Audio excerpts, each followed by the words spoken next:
आज से साहब भैया के द्वारा जो लिखी हुई किताब थी अनमिल आखर, इसकी शुरुआत कर रहे हैं। तो जो भैया ने बातें बताई है वो इस किताब के माध्यम से हम सब इसको पढ़कर सभी लोग समझते हैं और आज से इस किताब की शुरुआत हो रही है।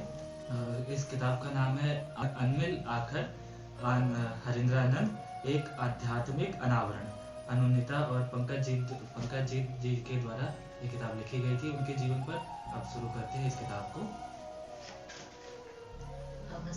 इसका ये पेज नंबर 1 से शुरुआत हो रही है, यहाँ से आज इसको हम पढ़ना शुरू कर रहे हैं। परमात्मा की इच्छा से सृजित होता है समस्त संसार और संसार तरोवर का सबल तना है मनुष्य। भारत ने इतिहास के कालखंड में धर्म और अध्यात्म को एक नई दिशा दी है। वेदों ने कर्म मार्ग को अपनाया, उपनिषदों के द्वारा ज्ञान की बीज अंकुरित हुए और आगामों ने अपने आराध्य को प्रेम पुष्प अर्जित किया। मतलब भारत का जो इतिहास रहा है जहाँ हम रहते हैं उसके इतिहास में बहुत सारे कालखंड हुए हैं और उसमें बहुत सारे वेद ग्रंथ आगे उपनिषदों के बारे में ज्ञान प्राप्ति हुई कि हमें अपने भगवान से, अपने गुरु से किस तरह का व्यवहार होना चाहिए। जब धर्म दर्शन ने अज्ञानता और रूढ़ियों के पाशा में स्वयं को जकड़ा पाया, भारतीय मनीषियों ने उस ऊर्जा का प्रफुटन किया जिसका अवलंबन पाकर आध्यात्म और धर्म पाशा मुक्त हुआ। इतिहास की घटनाओं की पुनरावृत्ति एक स्वाभाविक प्रक्रिया है।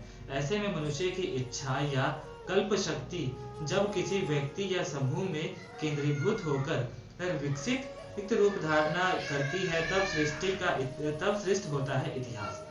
कि जो हमारा आध्यात्मिक और पुरातात्विक जो इतिहास है, जब सभी एक से चलते रहते हैं और कुछ समय पश्चात जब वही फिर से दोबारा इतिहास होता है तो उसको सृष्ट इतिहास कहा जाता है।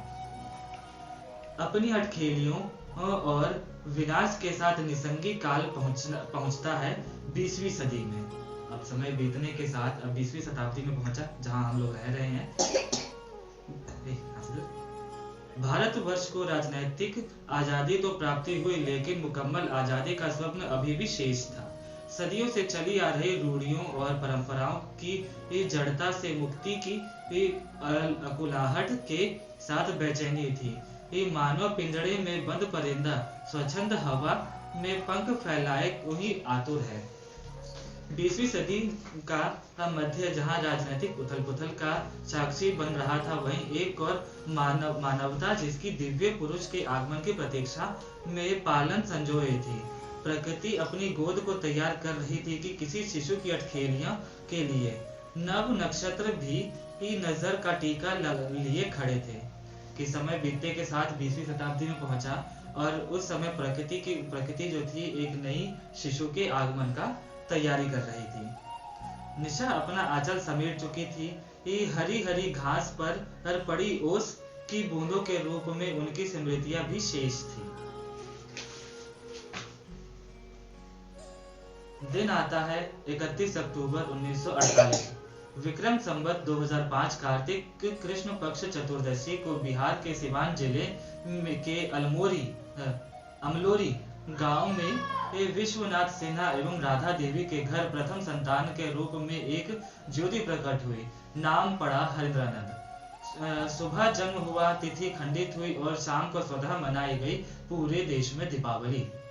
दीपावली का दिन साहब का जन्म हुआ था। दुबला पर गोरा सा बालक अपनी बड़ी बड़ी पुतलियों से आसमान को ऐसे निहारता जैसे संपूर्ण आकाश उसका घर हो। बचपन से ही आवाज में आकर्षण था जिसे रिश्तेदार अपनी खेले और दुलारे बिना नहीं रह पाते थे। पिता विश्वनाथ सिवान महाविद्यालय छपरा में व्याख्याता थे। उनका चयन बिहार सिविल सेवा में हुआ लेकिन शिक्षा में विशेष रुचि होने के कारण कुछ वर्षों के उपरांत शिक्षा सेवा में चले गए।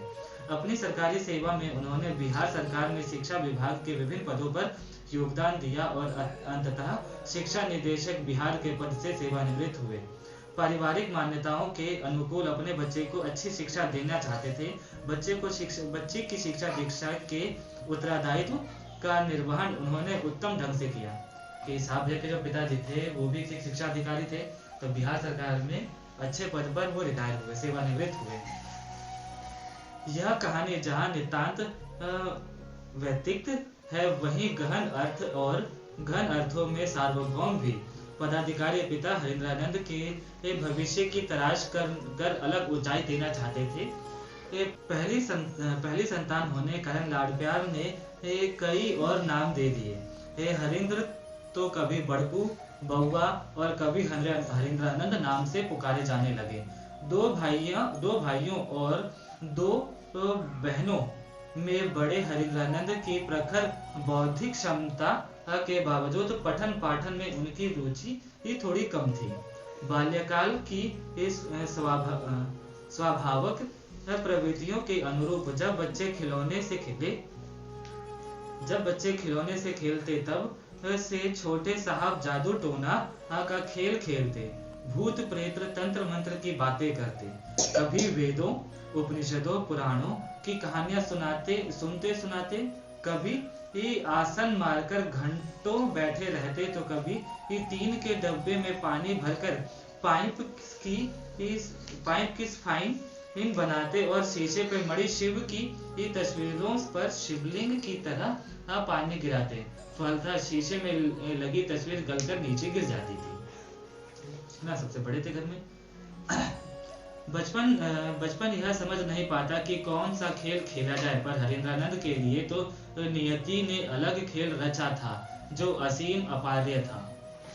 समय सरिता के बहाव के साथ साथ उनके बालपन की कोमल भावनाओं के क्षीण धारा प्रकट होने लगी, जिसकी प्रतीतियां सामान्य नहीं थी। माता पिता को उनकी असामान्य आदतों की चिंता सताने लगी। बाबूजी की पीड़ा अभिव्यक्त तो नहीं होती, पर माँ तो वात्सल्य का हिमखंड कभी कभी जल बनकर निर्भरा पिघल आता था। बाबूजी का साथ बचपन पूर्णिया में बीता। जिला शिक्षा अधिकारी के रूप में बाबूजी का तबादला दरभंगा हो गया। थोड़ी दूर पर स्थित सरकारी प्राथमिक विद्यालय में हरीन्द्रानंद का दाखिला कराया गया। शिक्षा पदाधिकारी के सरकारी आवास के बगल में अनुमंडल पदाधिकारी दरभंगा का सरकारी आवास था। एसडीओ साहब के हमउम्र बच्चों के साथ शाम में ये दोनों तो आसपास लुका छुपी का खेल का केंद्र बन गया था। क्या हो गया? अब साहब उनके पिताजी का ट्रांसफर हो गया दरभंगा में, तो वहां पे जो दूसरे सरकारी अधिकारी थे उनके बच्चों के साथ उनका खेलना कूदना शुरू हुआ। यही खेल एक दिन हरीन्द्रानंद के डेरे में चल रहा था। अहाते में बाबूजी के आस्तीन कार खड़ी थी। ये अपने खेल में छुपने के लिए चालक वाला सीट खोल रहे थे। गेट लॉक था, खुला नहीं, लेकिन गेट का हैंडल हाथ में आ गया। पिटने के भय से उन्होंने हैंडल को पुनः लगा दिया। देखने से तो वह पूर्णतः लग गया था, पर टूटा हुआ ही था। सुबह बाबूजी कार्यालय जाने की कड़ी में एक गाड़ी का फाटक खोले, भीतर से टूटा हुआ कमजोर हैंडल आसानी से हाथ में आ गया। शोर शुरू हुआ। हरीन्द्रानंद को भी बुलाहट हुई। चटाक की आवाज सुनाई दी। नालायक, पढ़ना लिखना 22.5, गाड़ी की लुका छुपी का खेल खेलता है, माँ से भी सुरक्षा प्राप्त नहीं हुई। अब साहब के पिताजी ऑफिस जाने के लिए दरवाजा खोले, दरवाजा खुला नहीं और हैंडल आ गया हाथ में। तो सबको बुलाया गया, हरीन्द्रानंद को बुलाया गया और एक चाटा पड़ा चटाक से। पिताजी बोले, नालायक, पढ़ना लिखना 22.5, गाड़ी की लुका छुपी में खेल से हैंडल तोड़ दिया। और माता जी भी नहीं बचाया, सुरक्षा उससे मिली नहीं। 1 वर्ष बाद ही बाबूजी का धनबाद स्थानांतरण हो गया। अब जिला शिक्षा अधिकारी को सरकार ने नई पेट्रोल जीप उपलब्ध करा दी थी।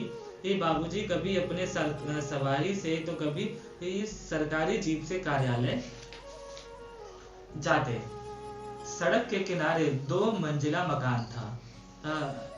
हरीन्द्रानंद की जिद के कारण दरभंगा से ही 2 कुत्ते साथ आए थे। 2 कुत्ते साथ लाए थे दरभंगा से ही। बचपन से ही कुत्ते के शौकीन थे। ये कुत्ते अब थोड़े सयाने हो गए थे। ये कुत्तों के मालिक थे बड़कू।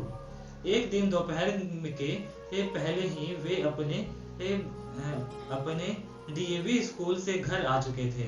6ठी क्लास का विद्यार्थी, पढ़ाई कम बदमाशी ज्यादा। माँ शायद नीचे आंगन में एक खाना बना रही थी कि उनके साथ अनुसेवक भी था। पहली मंजिल पर हरिंद्रानंद दिमागी कसरत में जुटे थे। एक गाड़ी का टूल बॉक्स से पिलास पेचकस लेकर कुछ छेड़खानी चल रही थी। वहीं उनके पास खड़े दो कुत्ते भी थे। कोई छोटी मशीन थी जो खुल नहीं पा रही थी। लाचार में हथौड़ी मारकर उनके अंदर क्या है देखना चाह रहे थे।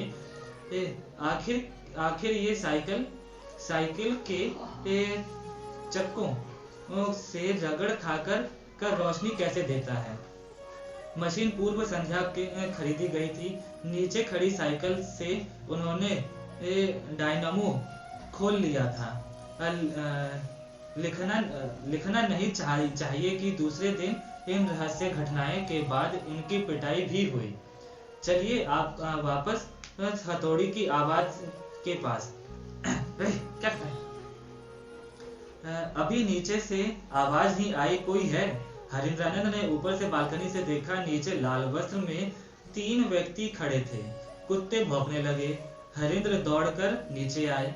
कुत्तों को अपने मालिक के साथ दौड़ता अच्छा लगता है।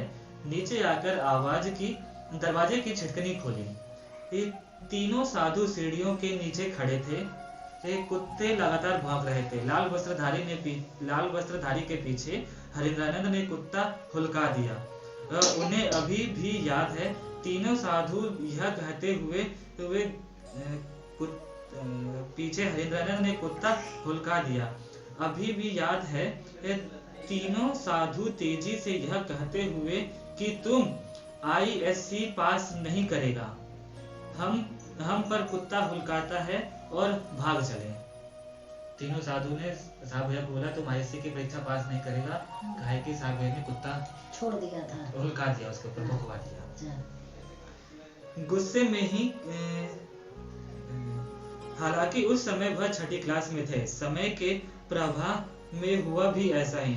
गुस्से में कही गई बात तो कुछ वर्षों बाद परिलक्षित भी हो गई। जब वे मुजफ्फरपुर में थे, पढ़ाई कतिपय कारणों से रुक सी गई थी। साधु संतों का संग हमेशा उन्हें भाता रहा। उन्हीं दिनों ट्रेन में एक अघोरी साधु बाबा से मुलाकात हुई।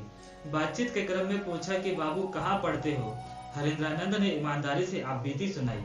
साधु ने थोड़ी सी मौन रहने के बाद कहा, जब मुख्य पथ बंद हो जाए तो डाइवर्जन ले जाना चाहिए। अब रास्ते में उन्हें ट्रेन में एक साधु बाबा मिले। तो साधु बाबा ने पूछा कि क्या हुआ। तो सारी आपबीती हरिंद्रानंद ने सुना दी कि वो परीक्षा पास नहीं कर पा रहे।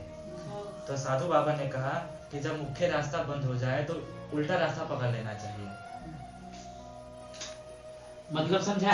उल्टा दूसरा रास्ता पकड़ लेना चाहिए। दूसरा रास्ता ले लो। साइंस पढ़ते हो ना, आर्ट्स नहीं पढ़ सकते क्या? साधु बाबा के इस परामर्श पर ध्यान का रास्ता खुला और खुलता ही चला गया। पहले वो साइंस पढ़ते थे, अब दूसरा सब्जेक्ट लेके पढ़ना चालू कर दिए। अच्छा। बाबूजी के जमुई स्थानांतरण का पत्र मिला। शासन का जहां आदेश होता वहां जाते, बच्चे भी साथ साथ आ जाते। एक दिन दफ्तर का काम निपटाकर बाबूजी जल्दी घर आए गए थे। शाम को आवास पर नीचे बैठने में माँ के साथ बातें कर रहे थे। एक चपरासी आकर बताया कि बाहर तांत्रिक बाबा आए हैं, आपसे मिलना चाहते हैं। पिताजी ने सिर हिलाकर अंदर आने का मौन स्वीकृति दी। ये बड़े बड़े रुद्राक्ष की माला पहने, लंबी जटा, हाथ में कमंडल लिए, भस्मा मंडित तांत्रिक जहां आए और चिर परिचित अंदाज में मिला। बाबूजी ये देवी के उपासक थे, इसलिए अघोरियों तांत्रिकों से उनका मित्रता थी और उन्हें इन सभी का साथ आनंद पसंद भी था। सातवीं कक्षा के हरिंद्र अभी स्कूल से लौटे ही थे। मान ने वहां आने के लिए आवाज लगाई। ये जल्दी ही हाथ पैर धोकर बाबूजी के बगल वाली कुर्सी पर धड़ाम से आकर बैठ गए। तांत्रिक ने पूछा क्या नाम है बाबू? वो कोई उत्तर ना पाकर तांत्रिक ने प्रश्न दोहराया। अघोरी तांत्रिक ने हरिंद्रानंद की माँ से कहा, माँ जी इस लड़के की आंखें मोहिनी हैं, इसकी सब बात मत मानिएगा, आगे चलकर यह जादूगर निकलेगा। यह सुनकर सुनकर बालमन प्रसन्न तो वो नहीं हुआ, पर वे चुप रहे। लेकिन अंतर्मन से क्षितिज पर एक नए महासागर का शंखनाद हो गया था, एक रहस्यमय दुनिया के संधान का। आखिर ये मोहिनी है क्या?